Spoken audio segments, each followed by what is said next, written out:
Ladies and gentlemen, welcome once again, Justin Vogt.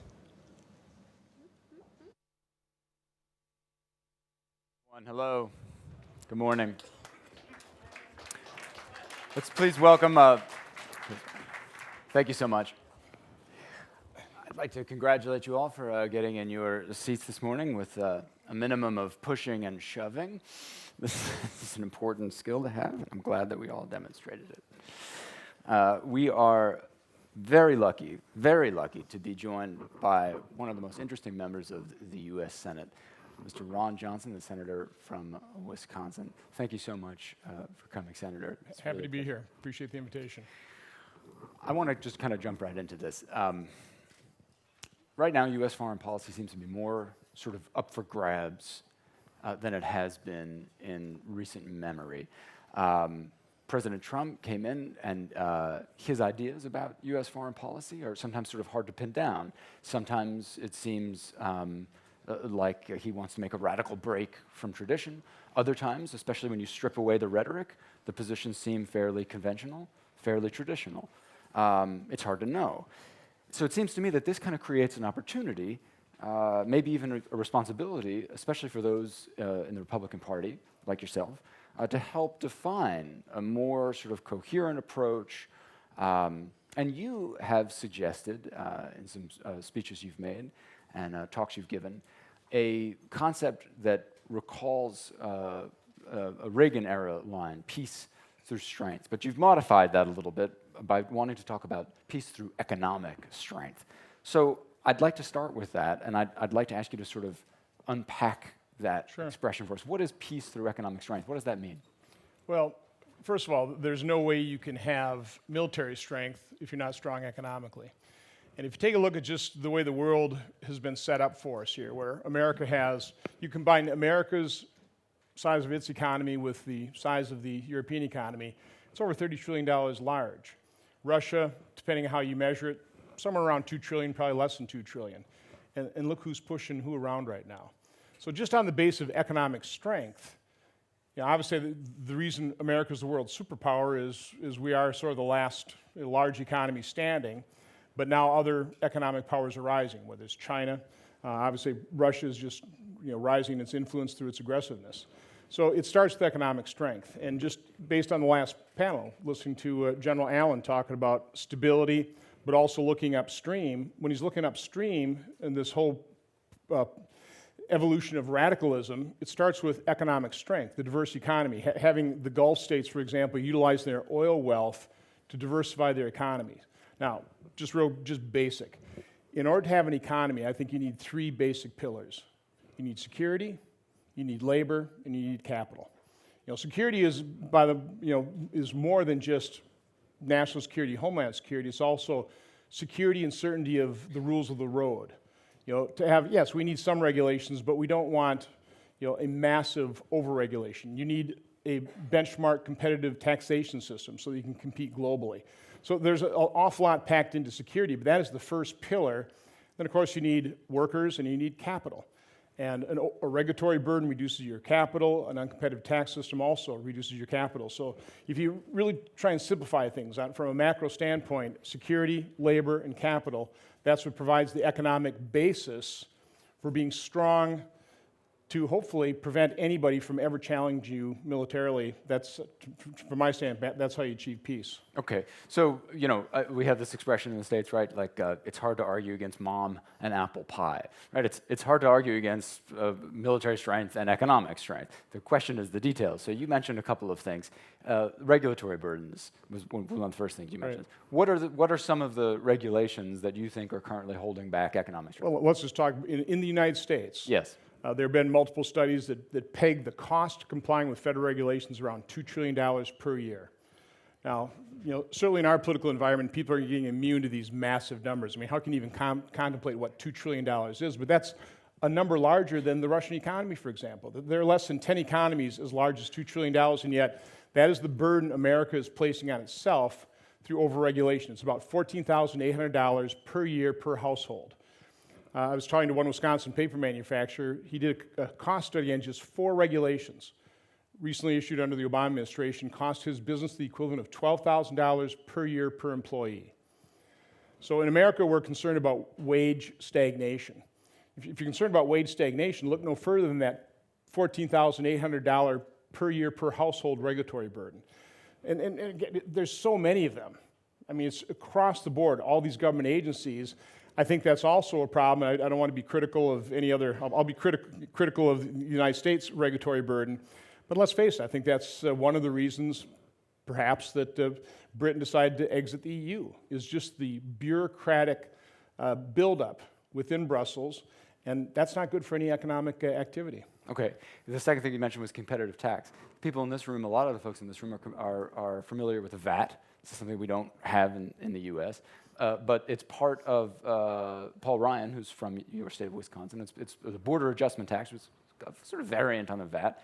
You want the tax system in the U.S. to be more competitive. Do you favor the Ryan plan, the Trump plan, some other plan? I've got some other plan. Okay. Actually, so in my business life, and by the way, I'm not really of this world. I'm really an accountant by education, a manufacturer by vocation. So I never involved in politics until I ran for the United States Senate in 2010. And so I organized my businesses as a C Corp, as an S Corp, and also as an LLC. There have been multiple studies that show that it's not the C Corp. The burden of taxation doesn't fall on the piece of paper that is the corporate charter.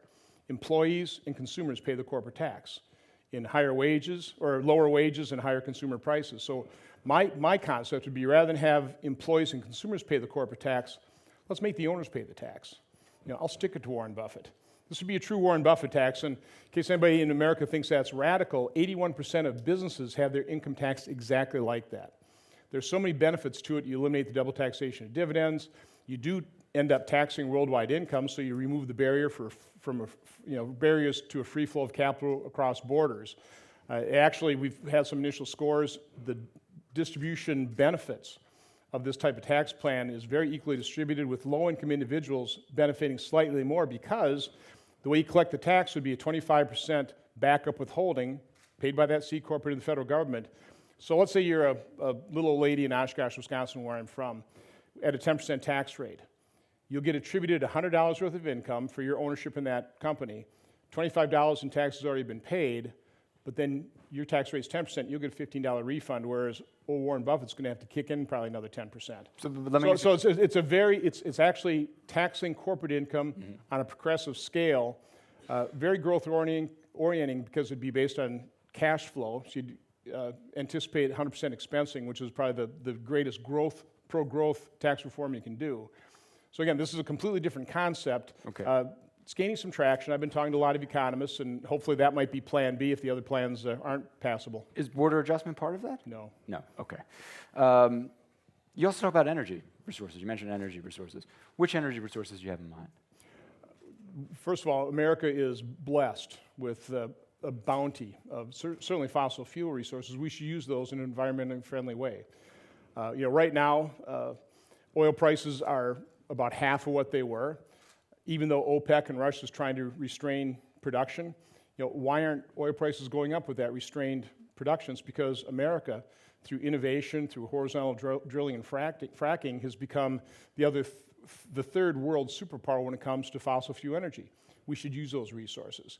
It's stabilizing in terms of economic growth. So, you need, from my standpoint, economic growth, regulatory reform. We need pro-growth tax reform, and we should use, in America, our energy resources. Are you worried about carbon emissions? Climate has always changed. I'm not a denier. I more or less adhere to the Bjorn Lomborg approach from the Copenhagen Consensus, where he's totally agrees that it's man-made global warming. I'm probably a little more skeptical, but I have got an open mind on that. But from my standpoint, as Bjorn points out, when you have limited resources that you're trying to use to alleviate human suffering, there's far better ways to employ those resources, digging wells, combating malaria, combating AIDS. You're probably better off doing that and then allowing human beings to adapt. One little stat I throw out there is, if you can actually believe we could measure temperatures accurately 100 years ago, the world has warmed by about 1.7 degrees over the last 100 years. life expectancy has increased by more than 30 years. So I actually have a great deal of faith in human innovation. Now, another point to make as well is, climate has always changed. 20,000 years ago in my state was pretty well covered by a mile-thick glacier. So, I mean, there are other larger forces that are causing those glaciers to recede, and the sea level in the Bay of San Francisco about 20,000 years ago was 400 feet lower than it is today. But just as a baseline, do you or do you not agree that human activity is the main driver today of climate change? I would not agree that it's the main driver. Obviously, man affects the environment. I'm a little more skeptical I'm primarily skeptical, can we really do anything about it? We got 7 billion people on this planet. We've got economies that are growing in India and China. We are a fossil fuel-based economy. We will be a fossil fuel-based economy really until those resources run out. I'm all for alternate uses of energy, but I'll let the marketplace pretty well dictate that. What would you tell President Trump about the Paris Agreement on climate change? There are a lot of people saying, well, there's really no mandates coming out of that in terms of U.S. spending. We're pretty well on our way to complying with whatever the dictates were of CO2 emissions, primarily because of the marketplace and the horizontal drilling and fracking. We have enormous natural gas resources, and just because the marketplace is dictating our utilities are switching from coal to natural gas. So maybe it might be best just to stay involved in that. But if there's anything in those Paris Accords that would cause America or force America to spend hundreds of billions of dollars trying to hold back the tides, I'd be opposed to it. But it's kind of above my pay grade. He'll make his own decision. Okay, but as far as we know, there aren't those kind of mandates. That's right. The kind of beauty of the agreement. So maybe just, well, in some respects, kind of the uselessness of the agreement. Why is that useless? Well, it's toothless. Okay. So, I mean, I think that was one of the criticisms about it is we're trying to self-impose a number of limits that could really cost us economically, which reduces our economic strength, which I would say would make us less secure. Mm-hmm. And there's really no requirements on these other economies that are growing and spewing out all kinds of CO2. Okay. Let's talk about trade for a second and the role that trade plays in your vision, peace of economic strength. Why don't we make it specific let's talk about NAFTA. Has NAFTA, on balance, been good for Wisconsin? I believe so, yes. And listen, in my business, we probably exported to more than 20 different countries. I think you have to have free trade. I think it does rise. It lifts all boats. It's got to be fair, though. And I think America, because we are the world's largest economy, I think we have been very magnanimous over the years. And I think people have taken advantage of us. And so the problem in promoting free trade is it's very easy to point to a plant that closes in a state, and a similar plant opens up in Mexico or China or India or something like that. So it's very easy to use those anecdotal stories to really oppose free trade. Mm-hmm. It's far more difficult to make the case that in a generalized sense, everybody's better off. I would say, and this is really referring back to General Allen's comments, when you're looking upstream and you're looking at the real root cause of, for example, radicalization, it's lack of economic opportunity. Now, an awful lot of people would say, well, what America ought to do or the West ought to do is invest in those economies. Like we're hearing that right now in Central America. Let's take billions of dollars and invest in those economies. Well, they don't have the security. They don't have the public institutions to handle those investments. I would think a far more efficient way of investing in those economies is engaging in free trade, opening up your markets. I don't think it makes a whole lot of sense, for example, for American workers or any developed country workers to be producing high labor content product. Let the developing countries that have all kinds of labor, let them produce those high labor content products, trade with us, and we can put our employees to our workers to far greater use in higher value added products. So I think free trade is really, in general, the best cure-all for growing economies around the world. I think it's the more moral thing to do. It's an interesting way to look at it. What do you say, though, to the people in Wisconsin who say, but those high labor products, I want to make them, and I used to have a job making them, and now I don't? Or you have people in Europe who say the same thing. What's the response to them? How do you get them on the same page? Well, I think that is why you have things like trade assistance, and you do try and help those displaced workers. Because let's face it, there are winners and losers in any kind of free trade, but the main winner is just the global economy and consumers. I think we have more than enough resources for retraining, short-term assistance programs to take care of those types of dislocations. We talked about NAFTA. What about the other side of the globe? Was it the right decision to pull out of TPP? I'm happy to have President Trump negotiate a better deal. I think one of the problems in these massive trade deals is you have so many different trading partners, so many different self-interests, that in the end, the deal may not work out particularly well. You might be better off breaking those into parts. But from my standpoint, we've got to engage in free but fair trade. Certainly America, I would say Europe as well. We can't be on the outside looking in some of these large markets as other people start engaging in different trade deals of their own. So I'm for free but fair trade. How about TTIP? Well, same thing. I mean, right now, I think that obviously we have a change in administration, got elections going on in Europe. It's an incredibly complex trade negotiation. I think you need unanimous approval within the EU. That's hard to get. And in order to get unanimous approval, it's going to be a far from perfect deal. So again, I've got an open mind. I mean, should we be doing these large trade deals, or are we better off breaking off into pieces? But I think Europe, I think America, because we have the strongest economies in the world, we should be leaders when it comes to trade. But then we should expect other economies, the people that have been taking advantage of more open trade, like China, like India, they have got to be high integrity actors on the world stage. And that's one of my problems with China is they do not protect intellectual property. We have seen with cyber attacks, the theft, let's face it, I mean, it was our NSA director said that it's, cyber attacks, cyber theft represents the greatest transfer of wealth in human history. That's a real problem. So we do need all of our trading partners to have high integrity and really abide by the rules and not engage in trade abuses. The last panel, we spent a lot of time talking about defense spending. And we were talking about NATO allies trying to get their defense spending up to that 2% target. You've talked about defense spending in the U.S. as part of this vision of a piece of economic strength. You think, broadly speaking, the United States should spend more on defense? I think we have to. It's a very dangerous world.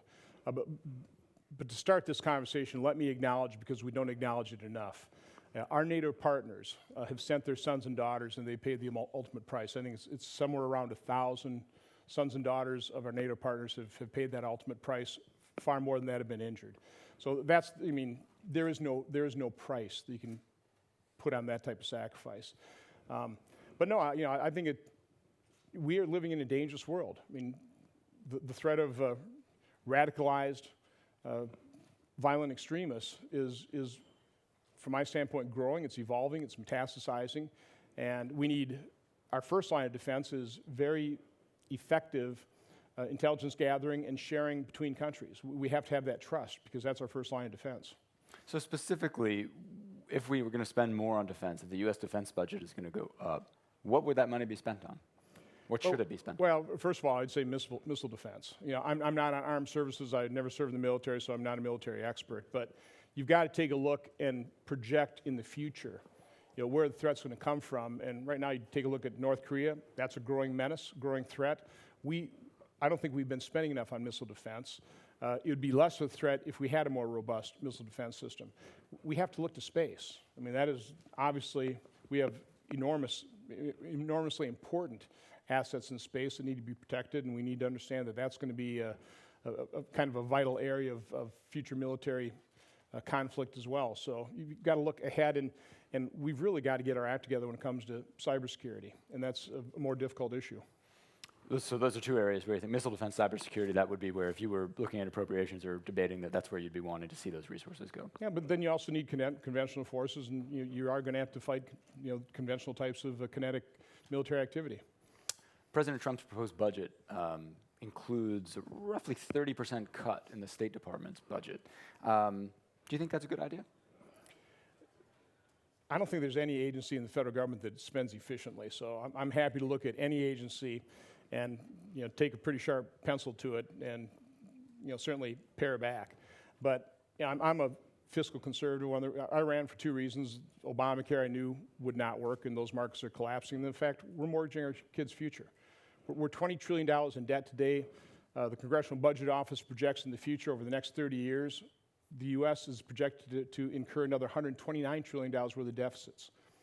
The problem in our own budgetary process, and this is probably getting in the weeds for European audiences, less than 30% of our budget is appropriated. 70% is all the mandatory spending programs, completely out of control. Until we get serious about that 70% of the budget, the pressure on the remaining 30% is going to be just continue to grow. And that's what we're seeing in President Trump's budget proposal. But being a fiscal conservative, I'm also the first to say that foreign aid, if it's spent well, is money well spent.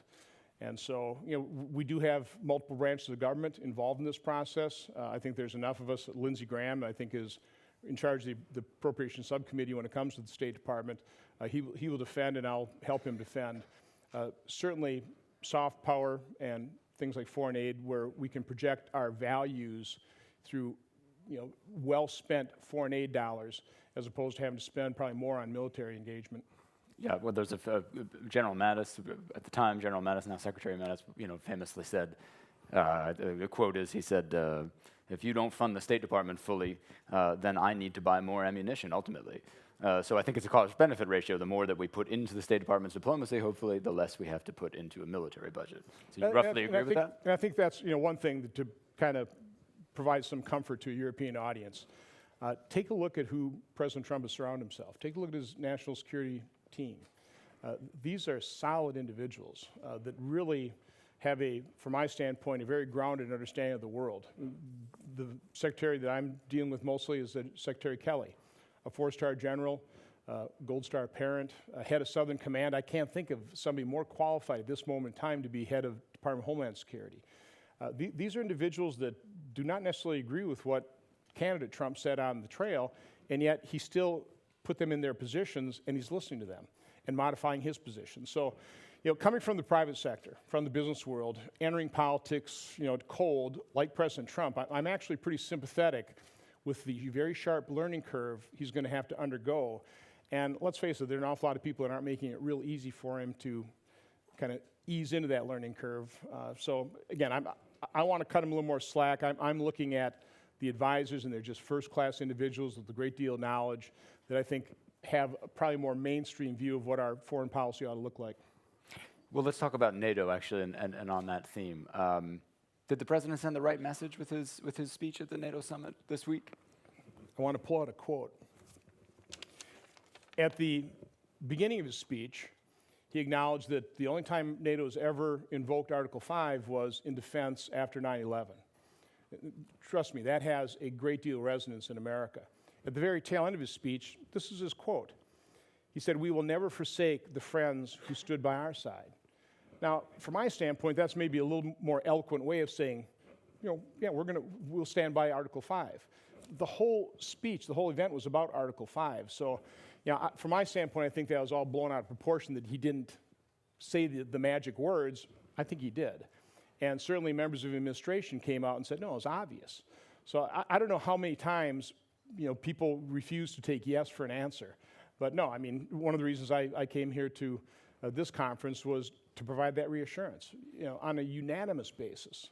For example, and we talked about this in the green room. And this is extraordinary. You have to understand this. But this is from bipartisan codels that have gone into Ukraine. But 2 Congresses ago, we passed a $300 million authorization for lethal defensive weaponry for Ukraine, unanimously. People don't realize how extraordinary that is, but I think it shows. And then the following Congress, we passed a resolution to reaffirm that authorization that was never used by the past administration. We've done a pretty good job, I think, helping train Ukrainian soldiers. They try and maintain their territorial integrity. But no, I think Congress is basically unanimously in support of our NATO alliance, support of our long-term commitment within the EU as well.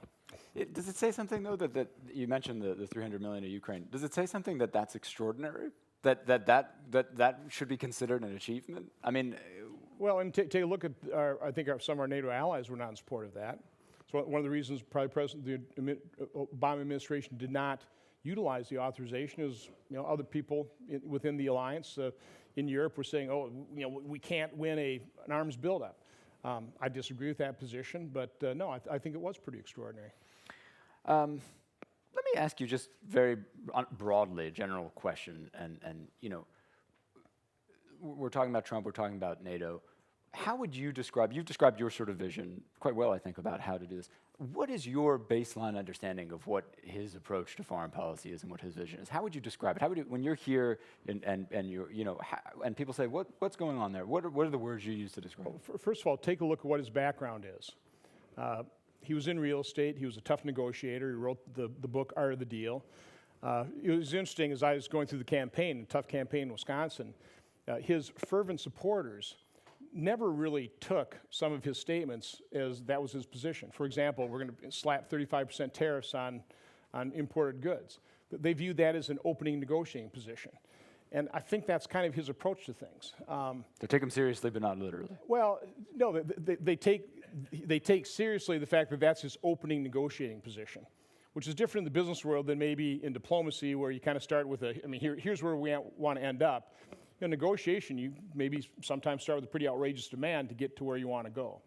So again, I don't want to psychoanalyze him, but I'm just Neither do I. I'm just giving you my perception of it. Okay. But that's his basic approach. And as a candidate, when he gave a speech on foreign policy and he said America has to be more unpredictable, my first reaction is wrong answer. I think America has to be far more predictable. When we draw a red line, people need to understand we're going to maintain the red line, and if you cross over it, something's going to happen. Now, I'm assuming when he's saying be unpredictable, it's what's going to happen afterwards. Mm-hmm. Okay, and then I don't disagree with it from that standpoint. But we need to be very predictable. We need to be respected. Maybe a little more unpredictable in terms of what our response is. But I think it was very important that when we had proof again of chemical weapon use in Syria, President Trump did exactly what President Obama didn't do, which was act swiftly. Not come running for Congress and get an authorization he probably never would have gotten because so much time has run out and they've moved their military assets and it just wouldn't make the statement that needed to be made. President Trump acted very swiftly, and I think that will probably pay dividends long term as he continues to work with other potential adversaries. But that's interesting. Do you think, had Assad used chemical weapons as he did more recently, while Obama was still president? This is after we had supposedly overseen these, the disarmament. Do you think that Obama would not have done almost precisely what Trump did? No, what Obama would have done is what he always did, is he would make a speech and say there are going to be serious consequences. And people got that, and they realized, I can handle somebody saying verbally there's going to be serious consequences and then never following up on it. President Trump demonstrated there are serious consequences, and he acted decisively and swiftly, and that's, I think, what America needs to do. Let's talk about this predictability question related to NATO. What is basically happening, and as Rose Gottemiller pointed out before, this is a message that the United States has been sending to NATO allies for a long time. Get the spending up, we set this target in 2006, we got to get closer. Bob Gates said it one way, Donald Trump says it a slightly different way. My question for you is, what should happen if that target, if our allies don't get, you're talking about sending a credible message of a credible threat. What's the stick behind the carrot? Well, hopefully there won't have to be a stick. But let me just explain why that's so important. America, we have spent over the decades a tremendous amount of our taxpayer money. We back in the 60s, and actually let me get out my sheet again here, okay? Just throw some facts on the table. I'll start with the 70s. On average, America spent about 5% of our GDP on our military. The high was 7.6%. Carter dropped it down to 4.4%. And then the world became more dangerous. America was less secure. And so Ronald Reagan came in, boosted military spending in the 80s to about 5.5% with a high mark of 6%. The Soviet Union collapsed, which I think was a good thing, because then the West, reached our hand out and said, "Come on, Russia, come on in to integrate your economy. Let's build together." Unfortunately, Vladimir Putin hasn't accepted that outstretched hand the way he should have.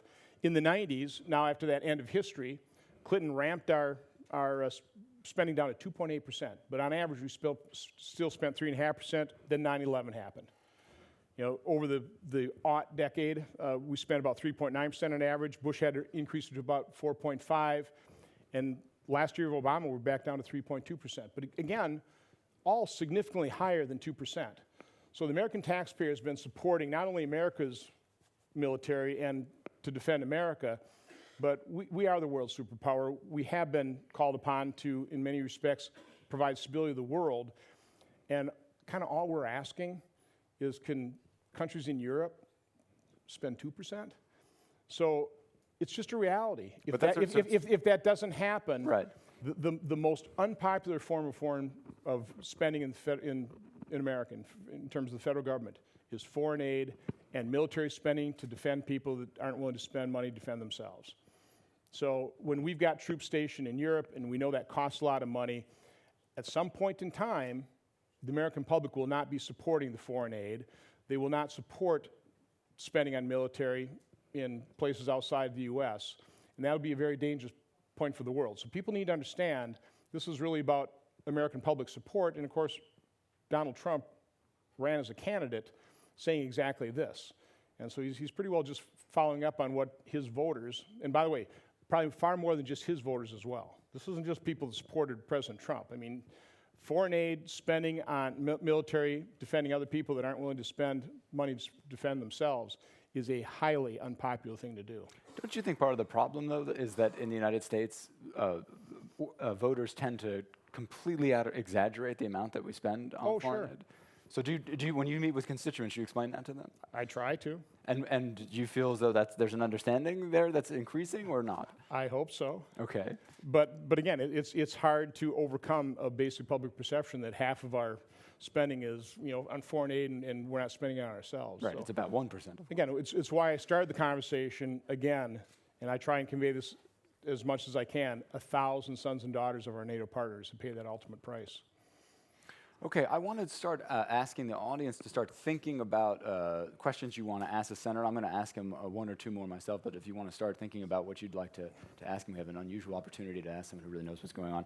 I do want to, though, ask you one question before we turn to the audience. What do you make of the appointment of Bob Mueller as a special counsel to take over the investigation of the potential links between the Trump campaign and Russia? Well, first of all, a person of high integrity.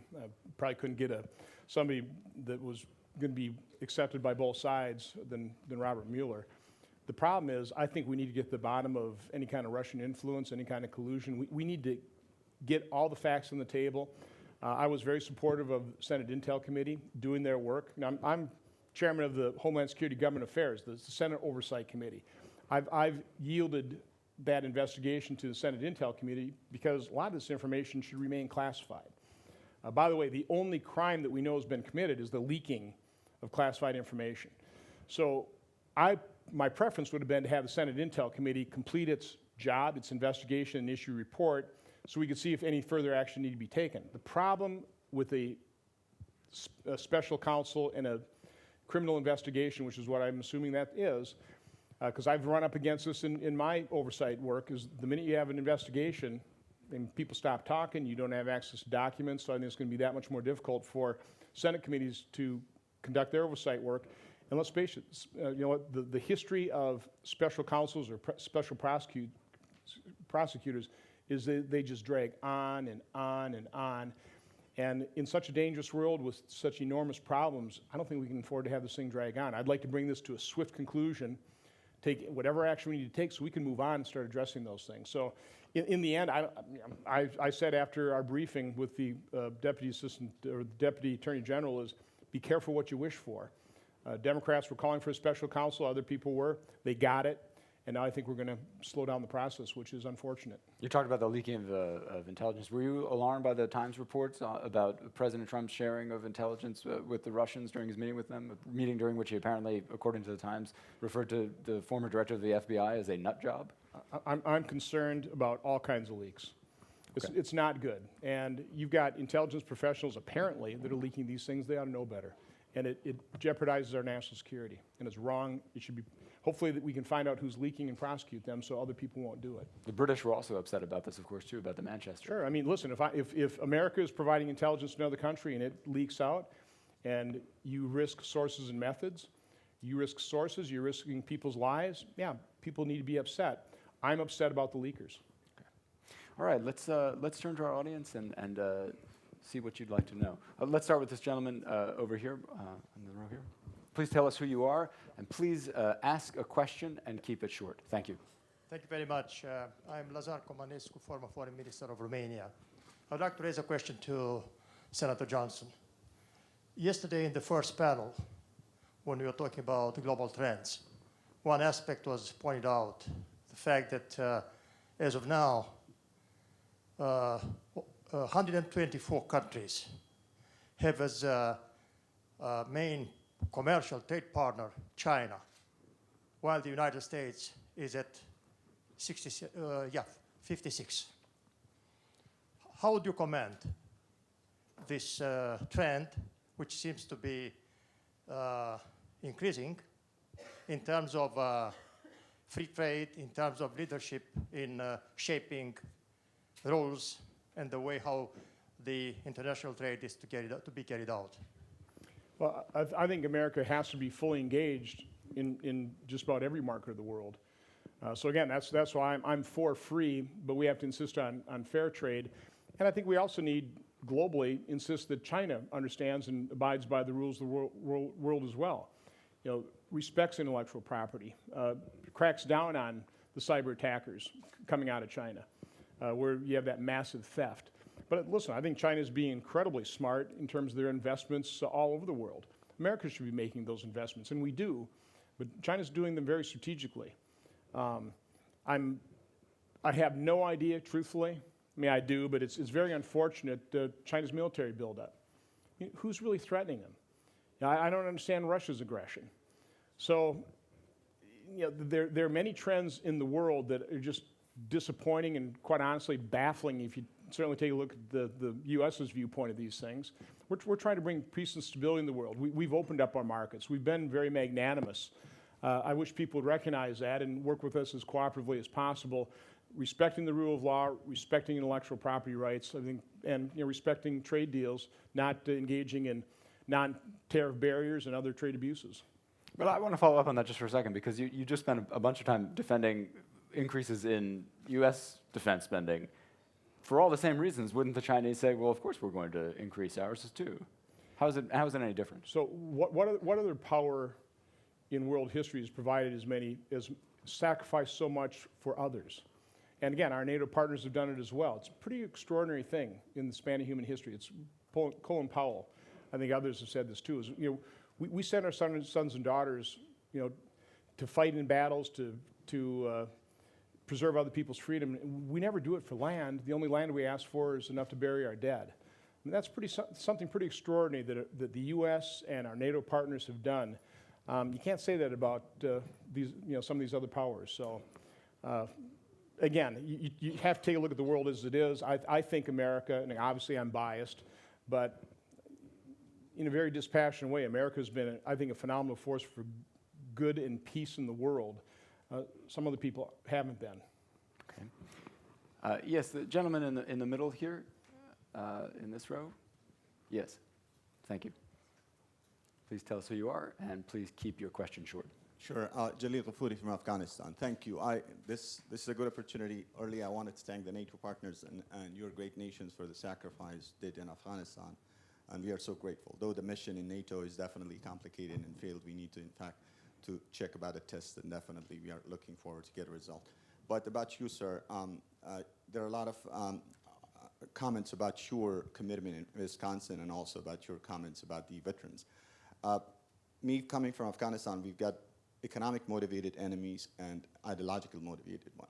The economic motivated one are getting supportive with the NATO partners, with the European, with your great nations, that at least we create them jobs so that at least they would not join the terrorist group and feed them and their families. But the ideological motivated ones are supported by the external elements from different countries that I don't want to name. Earlier I named, in fact, they are well known by the world community. So you're talking about veterans, you're talking about supporting your troops and also your veterans. When there's this quick fix solution that you would stop, in fact, those sources, in fact, to not feed the ideological motivated one, then why don't you make sure, in fact, to talk with the NATO partners or the Europeans or with the other Middle Eastern countries that they are directly involved feeding, in fact, those groups? Did you make sure to talk about that? That's a big fix and quick fix for the troops to not sacrifice more.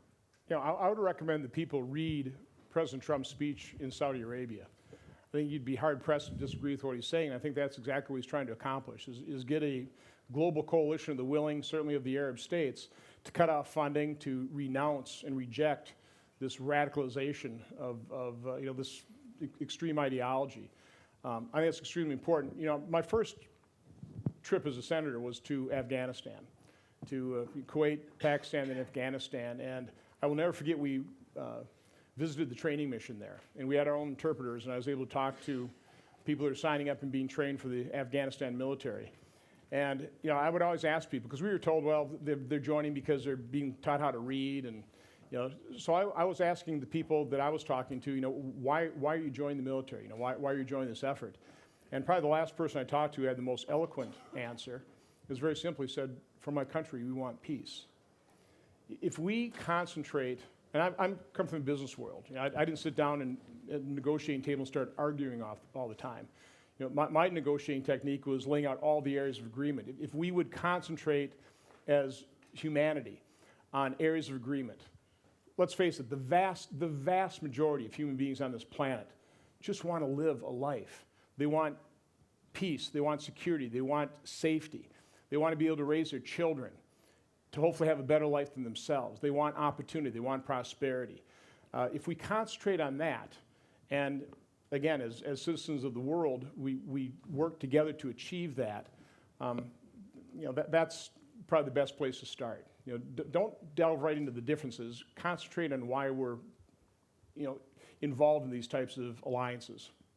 I'm interested to follow up on his question. Is that are the Saudis, and I think we're referring very much to Saudi Arabia, and you brought up the speech. Are the Saudis playing a constructive role in countering violent extremism? I hope so. Well, right. Again, I hope so. And are they? I believe they will be. Now, I think there's certainly elements today within Saudi Arabia that have been funding these things in the past. I mean, it's a very complicated web. But I'm hoping that this is kind of a start of a new beginning. It was not good under the Obama administration in terms of who we were supporting and who we weren't. And so now I think the Trump administration is bringing some real clarity in terms of who our friends are, who the real enemies to peace are. And let's talk about Iran. I mean, it is Iran that is widely recognized as the greatest state-sponsored terrorism in the world. And I think what was so destructive about the Iranian agreement, I know European partners engaged in that and agreed to it as well. I think it was a disastrous deal. Why? We have funneled at least $100 billion into the economy and military of our self-proclaimed enemy. We have not denied them the ability to become a nuclear power. Their behavior, it modified, not for the better, for the worse. So we need to recognize that reality. They are the greatest threat, and we need to resist that threat. And we have to resist it with strength and resolve. The better alternative was? Resist it with strength and resolve. The only reason they came to the negotiating table is because sanctions were having an effect. And what I always found offensive is when the Obama administration would talk about snapback sanctions. How do you snap back $100 billion that went into their economy and military? How do you snap back all the commercial deals that have been done? That was a fantasy. It was just inaccurate. It was false. And so we are where we are. They're on a path. We only possibly delayed their becoming nuclear power. They continue to test ballistic missiles. They continue to engage in all kinds of provocative behavior. It's not good, which is why we've got to strengthen our alliances and relationships with the Gulf states, the Sunni Arabs, and with Israel. Next question. Yes, gentleman in the front row here, bow tie.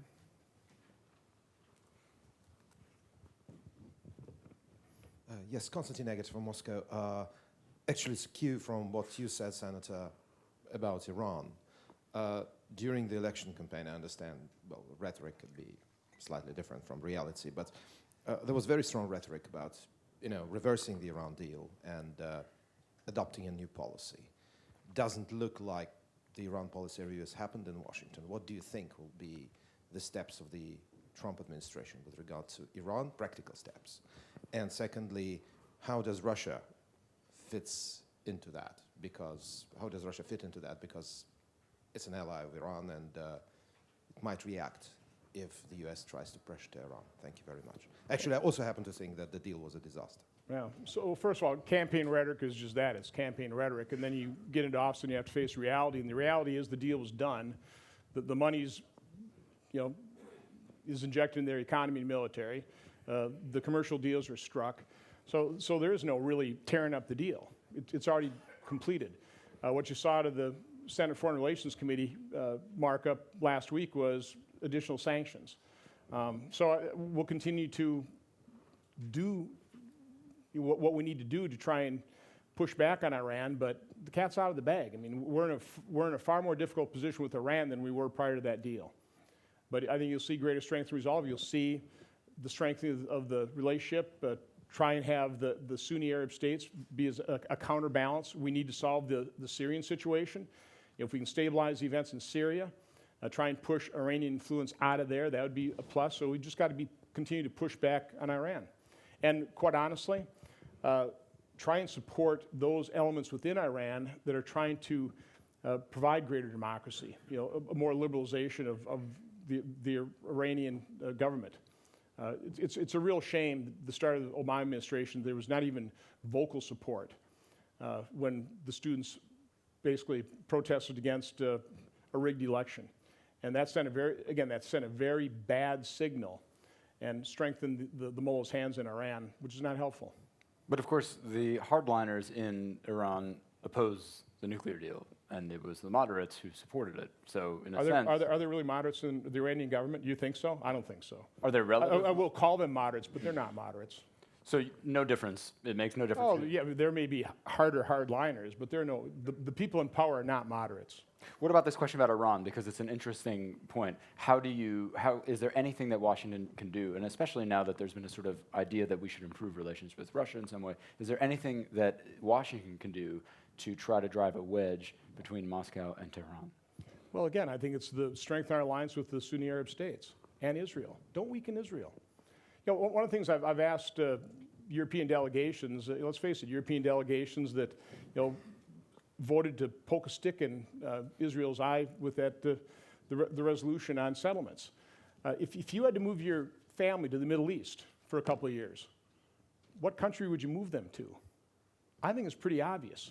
If you're a Syrian, would you rather be in Aleppo, or would you rather be in the Golan Heights, being under the governance of Israeli law? I mean, let's look at the reality of the situation. I think Israel is a stabilizing force in the Middle East. We should support them. We should help strengthen our friends. We should weaken our enemies. And the policy of the last administration and the Iranian agreement strengthened, again, the hand of our enemies and really weakened the position of our friends. I mean, we've got to reverse that course, and that's, of course, what the Trump administration is going to do. Yes, sir. Question over here. Thank you very much. We haven't spoken about Brexit yet, and obviously the UK-US, sorry, I'm Jonathan List from British Influence think tank. The UK-US special relationship is very important in Britain. President Trump was initially very, very enthusiastic about Brexit, but may have sort of tempered some of his language since then. And also, there may be some confusion about whether trade with the EU is more important than trade with the UK going forward. So, I mean, do you see the EU as a more important partner for the US than the UK going forward? And what do you think the prospects are for a free trade agreement with both, first of all, with TTIP and with the UK? And what might the price be the US demands for a free trade agreement with the UK that the UK government is very, very keen to proceed with? Thank you. Well, first of all, I think they're both incredibly important partners. And I want to engage in free and open and fair trade with the UK as well as Europe. Just on a personal basis, when I don't like bureaucracy. I'm not a real fan of the U.S. federal government. We've gone way outside the enumerated powers of the Constitution, and it's not helpful. You take a look at some of the problems the federal government's trying to solve, they just make them worse.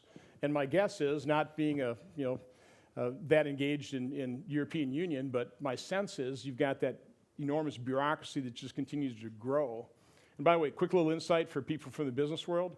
What I've certainly come to realize is the motivation of government, I don't care what government, whether it's Brussels or whether it's Washington, D.C., is the exact same motivations of private sector. It wants to grow.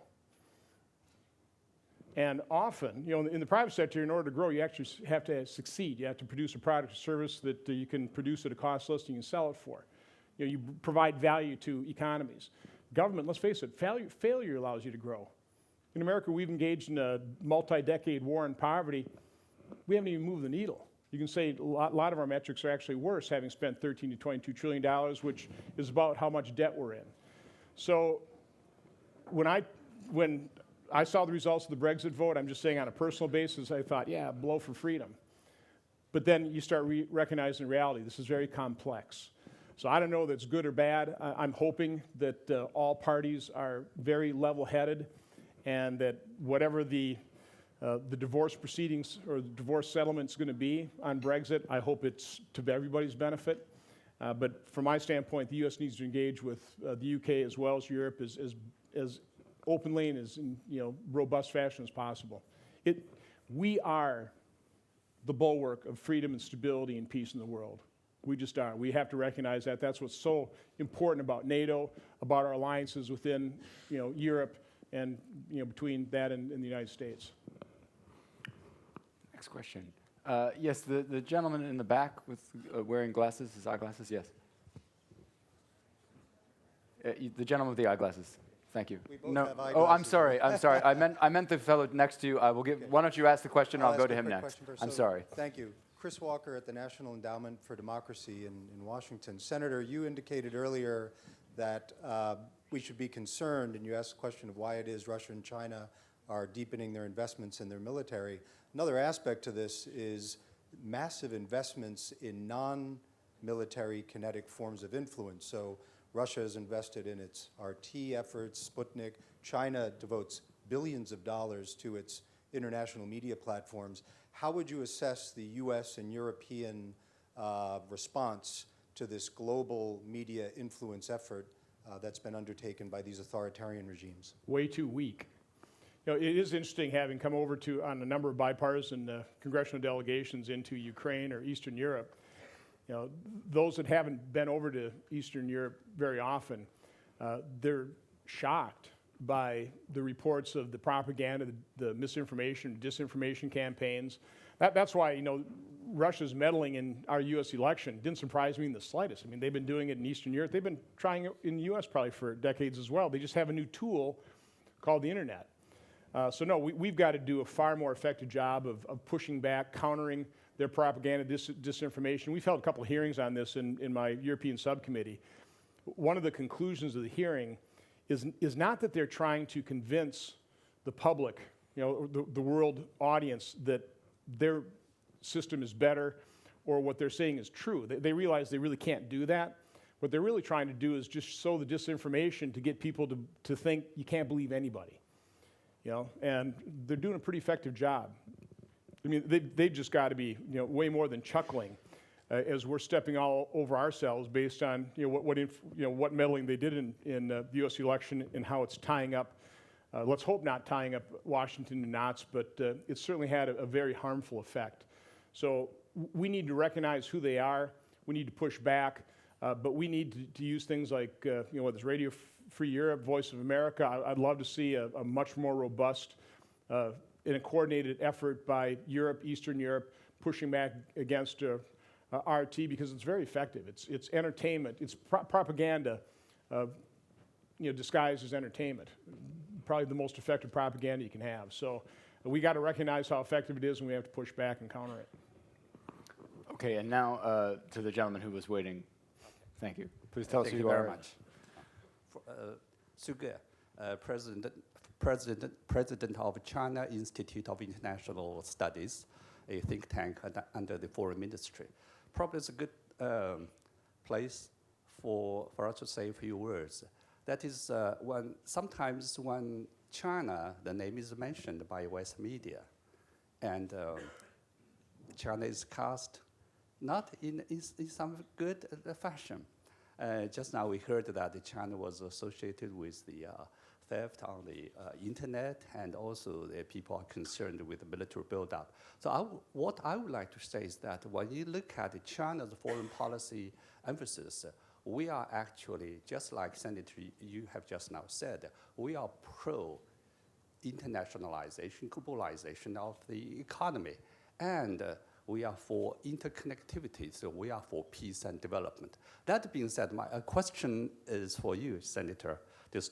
And just now you mentioned that you are for free trade, and you are a member of the Republican Party. And in the U.S. Political apparatus, your views, how would you regard your views in terms of the administration and other members of the parliament? Are your views regarded as a minority view or majority? Thank you very much. Let me go to public opinion. I think it was because I am for free trade, but fair trade. Polling results, for example, we had an exit poll in our Wisconsin primary. There were more Republicans that thought free trade cost American workers jobs than created it, which I think is just an incorrect notion, but that's where public opinion is.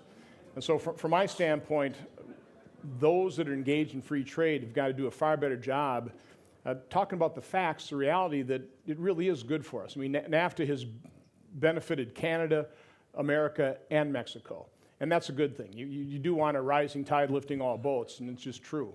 So hopefully, and certainly this has been my discussions with members of the administration that are engaged in this, whether it's Commerce Secretary Ross or the other members involved in the trade negotiations, is, yeah, go ahead and target and try and solve the or end the trade abuses by our trading partners, but boy, don't engage in protectionism. We need to keep all markets open to free and fair trade. Okay, we have time for one more audience question, and we'll go to this gentleman with the red tie here. Thank you. Matthew Rhodes from the George C. Marshall Center and University of Wisconsin, 1997. Go Badgers. In the current issue of the Atlantic Monthly, Secretary Mattis names the lack of political unity in the United States as one of his biggest security concerns. I'd be interested in your thoughts on that issue and the challenges you see in dealing with that within Congress and with voters. You know, I mean, the massive protests that occurred the Saturday after the inauguration, that was depressing. Yeah, I've been on both sides of in terms of presidential elections, the losing side and the winning side. I certainly want to do everything I could to help President Obama succeed at those shared goals of keeping America safe, prosperous, and secure. There does seem to have been a concerted effort on, from across the board, a real effort to sabotage this administration, which is not good. You can be opposed to policies, that's fine, but taking the streets the day after an election is not helpful. So I share Secretary Mattis's concern that way, providing some comfort. I'll go back to the unanimous result in terms of just one small example, the events in Ukraine. I think reality, I think providing proper information, I think if you would be involved in, for example, our business meetings or our committee meetings on the Senate Committee on Foreign Relations, you will see an awful lot of agreement. Certainly from my standpoint, I always like the concept that politics ends at the shore's edge. I don't think that's ever necessarily been true, but it's certainly an ideal that we should aspire to. And I think we're probably closer to that when it comes to foreign policy than sometimes you see on the domestic side of politics. I'm surprised to hear you say that it was depressing to you when people came out on the streets. Those were peaceful protests. It's surely isn't that the hallmark of a healthy democracy? Yes, but the day after an election, is there a better time to throw? Well, yeah. I mean, come out prior to the election, win the election, and then accept the results and give a new president a chance to govern without setting up immediately the resistance. I mean, yes, those are peaceful protests. There's an awful lot of vile things said, a lot of pretty vile placards and posters as well. So, well, some of the responses were just some fairly vile things that were said by the person who won the election. So anyway, from my standpoint, I'm looking for a little comedy in our politics. I'm trying to concentrate on the areas of agreement. We do. Let's face it. As a world community in the United States, we have enormous challenges. If we concentrate on those areas of agreement, that shared purpose of peace, security, prosperity, we're in a whole lot better spot than, again, starting that negotiation, protesting and concentrating on the areas of disagreement. So again, fine, yeah, there are political disagreements, but let's concentrate on the areas of agreement. Let's tackle these enormous challenges. Fair enough. I think that's a good note to end on. I agree. Ladies and gentlemen, lunch is available just outside in the foyer. Please let me remind you to be back in your seats 1:30 for the next session on the financing of terrorism. At the same time, in the Danube space, just outside in the lobby downstairs, the discussion of the GlobeSep Future Forum will be on the future of free trade, which we've been discussing here, the battle between globalism and protectionism. We had a great conversation. Thank you so much, Senator, for coming and making yourself available and sharing your thoughts with us. Thank you. Enjoyed it. Thanks.